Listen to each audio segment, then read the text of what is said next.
중요한 그 판결이 하나 나오는데요. 법원이 그야말로 그 고발사주 의혹을 받고 있었던 손준성 검사, 지금 뭐 대구고검 차장 검사죠. 1심에서 징역 1년이 선고가 됐습니다. 그런데 재밌는 포인트는 선거법 위반은 또 아니라는 거예요. 선거에 영향을 미치려는 의도는 있었지만 선거법 위반은 아니다. 이 법원의 판결을 어떻게 봐야 될지 일단 좀 설명을 좀 부탁드리겠습니다. 근데 우선은 사실 이 손준성 검사가 네. 과거에 그 이제 소위 말하는 고발사주 사건의 국면에서 네. 그게 좀 복잡해요. 사실은 좀 복잡한 내용인데 거기서 이제 그 텔레그램에 네. 그 손준성 보냄으로 뭐가 남아가지고 네. 아마 이제 수사가 들어갔던 네. 것 같고 네. 이게 뭐 돌고 돌아서 이제 공수처 가서 이제 공수처가 처음 성과를 낸 그렇죠. 이제 그런 사건인데요. 첫 번째 유죄 판결. 그렇죠. 근데 이제 사실은 뭐 선거에 영향을 미치냐 여부는 네. 뭐 재판부의 판단을 일단 존중할 수밖에 없는 상황이고 네. 여기에 대해서 뭐 공무상 비밀 누설 뭐 이런 쪽으로 해가지고 이제 1년, 네. 이 1년이 선고가 되고 다만 이제 법정 구속은 피한 그렇죠. 이제 그런 상황이거든요. 네.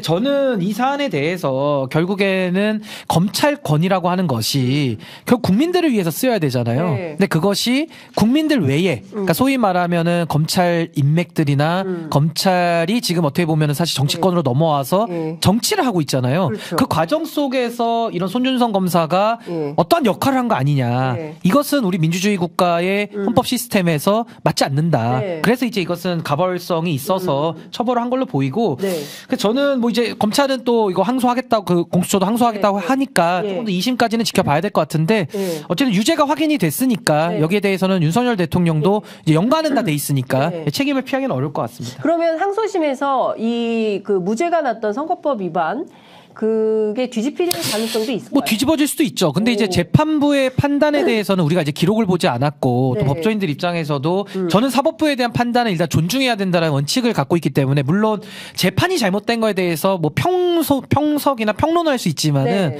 전 어쨌든 존중은 하고 네. 2심 판단은 한번 좀 더 지켜봐야 될 것이다. 저는 그렇게 봅니다. 2심에서 어떤 결론이 나올지 이건 좀 지켜봐야 이게 될 것 유지될지는 같다. 잘 모르겠어요. 이 아, 부분에 이게 대해서 재판부마다 판단을 달리할 수 있기 예, 때문에 예. 그러니까 공직선거법 부분이 예. 그 특히 이게 어떻게 네. 돌아가냐면요. 우리가 보통 경찰이나 검찰에다가도 선거법 위반 사안 많이 넘기잖아요. 네, 네. 그러면 경찰 검찰도 독자적 판단을 못 해요. 다 선관위 판단 물어봅니다. 아, 우선. 네. 네. 아무래도 선관위가 네. 그 선거에 대한 주무관청이기도 네, 하고 네. 이 독립된 헌법기관이잖아요. 네. 그래서 권위를 많이 존중하기 때문에 그래서 이 판단이 사실은 좀 눈에 걸면 뭐 귀에 걸면 귀에 귀걸이, 코에 걸면 코걸인데 네. 그래서 저는 재판부가 2심에서 또 어떻게 판단할지는 조금 저는 주목이 되는 그런 부분입니다. 예컨대 만약에 2심에서 네. 이 사건의 선거법을 유죄 판단을 하게 된다면 이 사건의 파장이 윤석열 대통령, 김건희 여사에게까지도 갈 수 있습니까? 왜냐하면 그 고발장의 피고가 두 분으로 되어 있기 때문에. 그렇죠. 근데 그 부분까지 인정이 돼서 만약에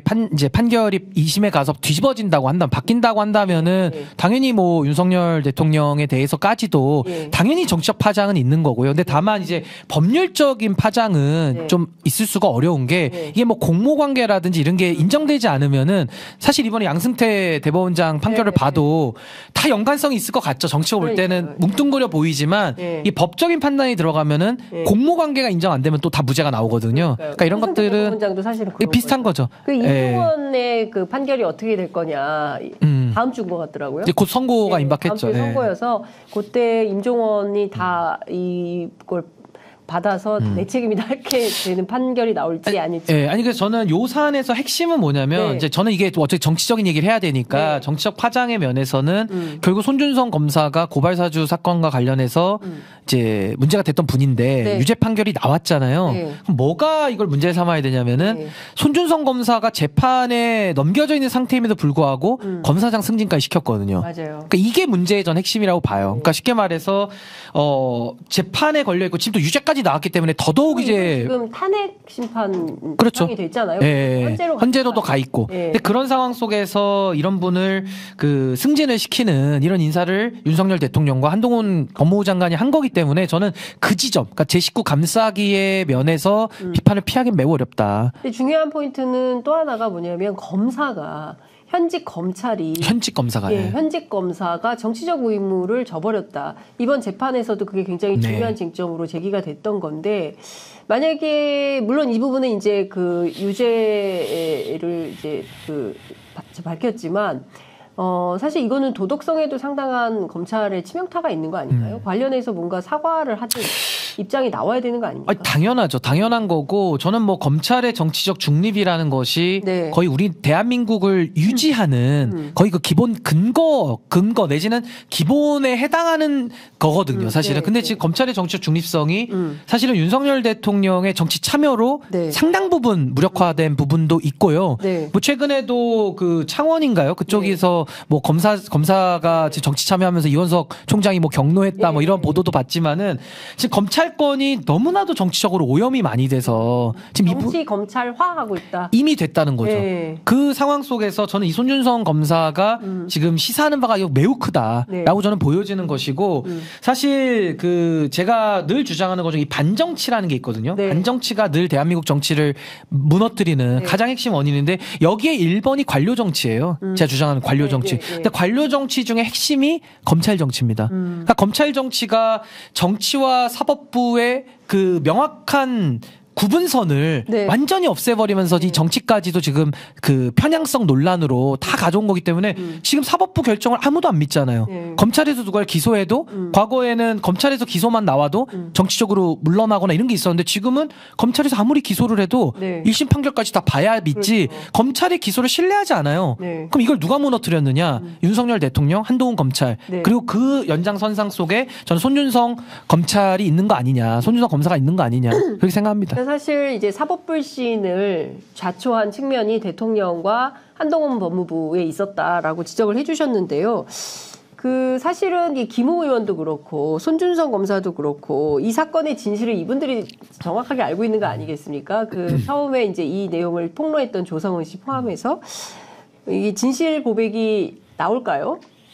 근데 이제 어렵겠죠? 그러니까 이게 어쨌든 진실이라는 것이 네. 뭐가 진실인지 우리가 다 알 수는 없지만은 네. 뭐 당사자가 밝히는 것도 진실로서 높은 값어치를 지니는 거고요. 네. 결국에는 이게 지금 형사사법의 영역으로 넘어갔기 때문에 네. 그렇다면 우리 사회가 동의하는 것은 실제 진실은 우리가 알 수가 없지만 네. 이것이 재판부에서 사실관계로 통해서 재판 과정에 다 드러나거든요. 네. 그 결국에는 판사가 증거에 의해서 인정한 사실관계를 우리가 사실관계로 받아들이는 거기 때문에 네. 저도 뭐 진실 고백을 통해서 이게 더 밝혀질 거라고 보긴 어렵고 어렵다. 이제 또 1심 재판부의 그 판결문을 통해서 우리가 이제 네. 사실관계도 어느 정도 다 파악이 될 거거든요. 네. 그래서 그걸 통해서 이 진실을 규명해야 되고 저는 이런 생각도 들어요. 이 검찰과 정치와의 유착관계 네. 이게 지금 도를 넘었잖아요. 윤석열 네. 대통령 이후에 뭐 언론도 마찬가지고요. 근데 뭐 오늘은 검찰 얘기만 하면 그래서 저는 이런 생각도 드는 게 공무단인권을 검찰 고위 간부들에 대해서는 좀 과도하다 싶을 만큼 제약을 해야 되는 거 아니냐.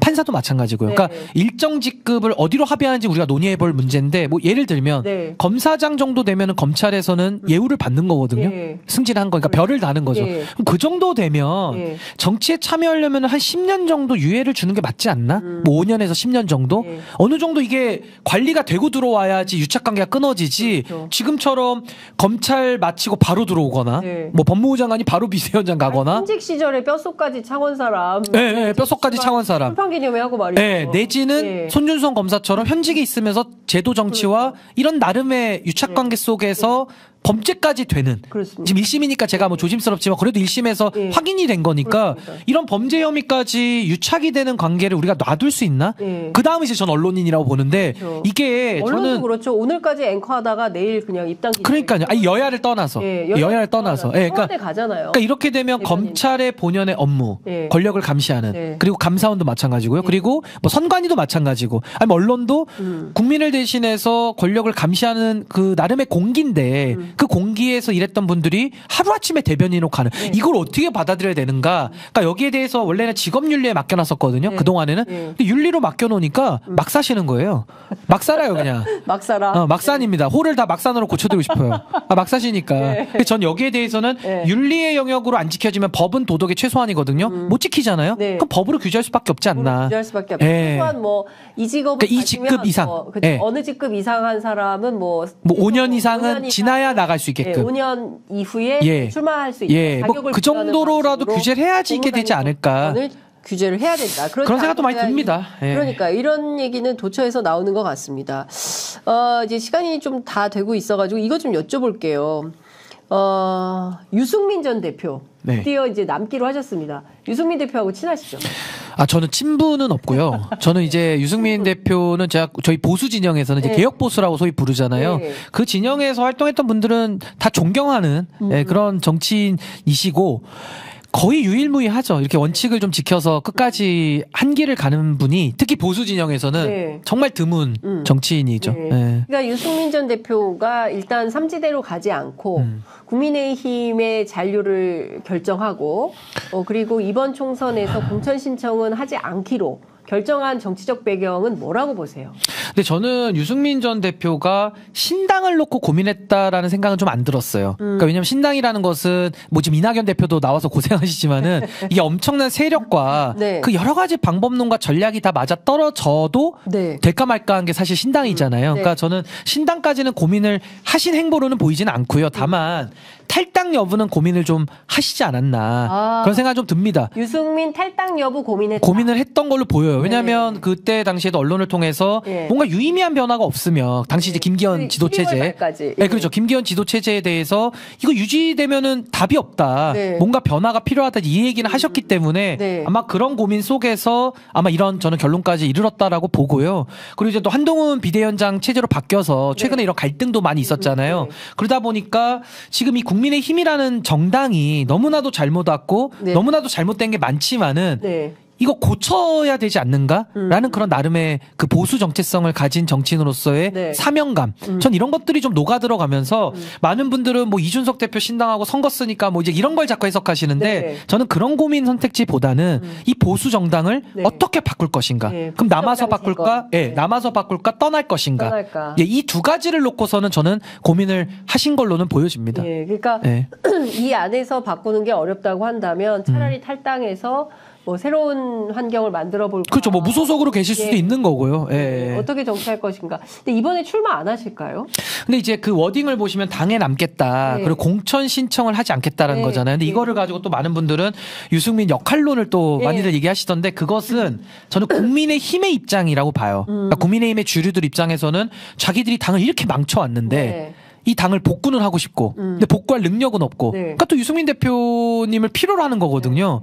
그러니까 사실 이건 정치공학적으로 해석을 자꾸 하는 거예요. 근데 네. 저는 유승민 대표가 고민했던 그 보수를 어떻게 살릴 것이냐의 네. 고민에서는 네. 지금 이 총선에 나가서 배지를 달고 안 달고는 네. 그렇게 유의미하진 않거든요. 그리고 그때 제가 뭐 어느 방송에선가 들은 기억이 나는데 심상정 의원님이 뭐 그런 얘기 하세요. 뭐 한 4선 정도를 하신 분들은 네. 한 번 더 하고 안 하고가 의미가 없다. 큰 의미는 없다는 거예요. 예를 들면 의장의 꿈이 있는 게 아니라면은 네. 한 번 더 달고 말고는 네. 그분들한테는 네. 큰 의미는 없다. 네. 그럼 저는 유승민 대표도 똑같이 봤을 때 이번에 와서 한 번 더 달고 덜 달고는 이분에게는 저는 큰 유의미한 네. 내용은 아닌 것 같고 네.